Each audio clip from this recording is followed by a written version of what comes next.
નમસ્કાર મિત્રો, શું તમે જાણો છો કે જ્યારે આકાશમાં સૂર્ય અચાનક કાળો પડી જાય અથવા ચાંદો લોહી જેવો લાલ થઈ જાય ત્યારે ખરેખર શું બને છે? શું રાહુ ખરેખર સૂર્યને ગળી જાય છે? શું ગ્રહણ દરમિયાન ગર્ભવતી મહિલાઓએ ખરેખર રૂમમાં બંધ રહેવું જોઈએ?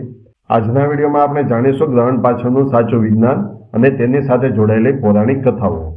સાથે જ જોઈશું ટૂંક સમયમાં આવનારા ગ્રહણ વિશેની માહિતી. તો વિડીયોને અંત સુધી ચોક્કસ જોજો. જય શ્રી કૃષ્ણ, જય માતાજી. નમસ્કાર મિત્રો, સ્વાગત છે આપનું આપણી ચેનલ લાઈવ યુનિક લાઈફ પર. સૌથી પહેલા વાત કરીએ શાસ્ત્રોની.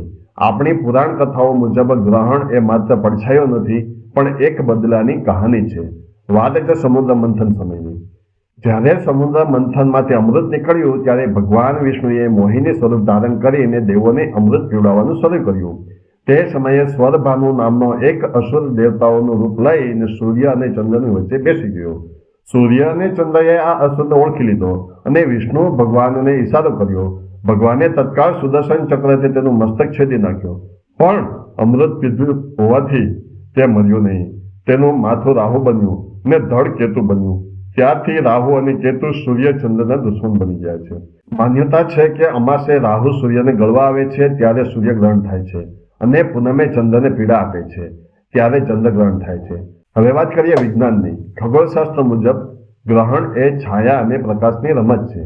સૂર્યગ્રહણ જ્યારે ચંદ્ર સૂર્ય અને પૃથ્વીની વચ્ચે આવે છે ત્યારે તે સૂર્યના પ્રકાશને રોકે છે. આથી પૃથ્વી પર ચંદ્રનો પડછાયો પડે છે.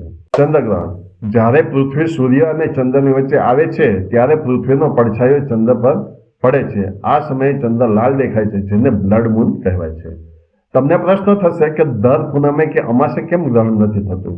કારણ કે ચંદ્રની કક્ષા પૃથ્વીની કક્ષા સાથે 5 ડિગ્રીનો ખૂણો બનાવે છે. જ્યારે આ ત્રણેય એકદમ સીધી રેખામાં આવે અને નોડ્સ એટલે કે રાહુ કેતુ પોઈન્ટ પર મળે ત્યારે જ ગ્રહણ થાય છે. ગ્રહણ દરમિયાન સૌથી વધુ ચર્ચા સૂતકની હોય છે. સૂતક એટલે અશુભ સમય. સૂર્યગ્રહણમાં 12 કલાક પહેલા સૂતક લાગે છે, જ્યારે ચંદ્રગ્રહણમાં 9 કલાક પહેલા સૂતક લાગે છે. અહીં એક વાત ખાસ નોંધી લો કે જો તમારા શહેરમાં ગ્રહણ દેખાવાનું ન હોય તો તમારે સૂતક પાળવાની જરૂર નથી. શાસ્ત્રો મુજબ આ સમયે શું ધ્યાન રાખવું? તો કે મૂર્તિ સ્પર્શનું ધ્યાન રાખવાનું, એટલે કે ઘરના મંદિરમાં ભગવાનને અડવું નહીં. ભોજન ત્યાગ એટલે કે રાંધેલું ભોજન દૂષિત મનાય છે. જો ભોજન બચ્યું હોય તો તેમાં તુલસીના પાન અથવા દર્દ એટલે કે કુશ નાખી દેવા. તુલસીમાં એન્ટીબેક્ટેરિયલ ગુણ હોય છે જે ખોરાકને શુદ્ધ રાખે છે. સ્નાન એટલે કે ગ્રહણ પૂરું થાય એટલે પાણીમાં ગંગાજળ નાખીને સ્નાન કરવું. હવે સૌથી મહત્વનો વિષય, શું ગ્રહણથી ગર્ભવતી મહિલાઓના ગર્ભસ્થ બાળકને નુકસાન થાય છે? તો માન્યતા એવી છે કે ઘરડાઓ કહે છે કે સગર્ભાએ કાતર કે સોયનો ઉપયોગ ન કરવો, શાક ન સમારવું, નહીતર બાળકના અંગો કપાઈ જાય છે અથવા હોઠ ફાટી જાય છે. જ્યારે વૈજ્ઞાનિક સત્ય શું કહે છે એ જોઈએ. તો કે ડોક્ટરો અને વિજ્ઞાન મુજબ ગ્રહણના કિરણોથી ગર્ભમાં રહેલા બાળકને કોઈ જ નુકસાન થતું નથી. બાળકને ખોડખાપણ જેનેટિક કારણોસર હોઈ શકે, ગ્રહણથી નહીં. છતાં જો તમારે શ્રદ્ધા હોય તો તમે ઘરમાં રહી શકો છો અને તીક્ષ્ણ વસ્તુઓનો ઉપયોગ ટાળી શકો છો, પણ ભૂખ્યા રહીને કે પાણી પીધા વગર તમારી તબિયત બગાડશો નહીં. તમે સાત્વિક ખોરાક અને ફળ લઈ શકો છો. બસ એક વાતનું ધ્યાન રાખવું, સૂર્યગ્રહણને ક્યારેય નરી આંખે જોવું નહીં. આનાથી આંખના રેટિનાને નુકસાન થઈ શકે છે. ચાલો હવે જોઈએ ગ્રહણની તારીખ અને તેની ભારત પર અસર. વર્ષ 2026માં 17 ફેબ્રુઆરી 2026ને મહાવદ અમાસના મંગળવારના રોજ સૂર્યગ્રહણ છે. પરંતુ મિત્રો તે ભારતમાં દેખાશે નહીં, એટલે આપણે તે પાળવાનું નથી.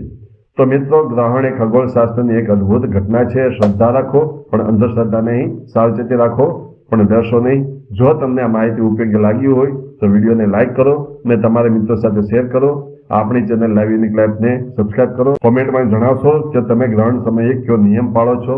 ફરી મળીશું નવા વિડીયો સાથે. ત્યાં સુધી રજા આપશો. જય શ્રી કૃષ્ણ, જય માતાજી.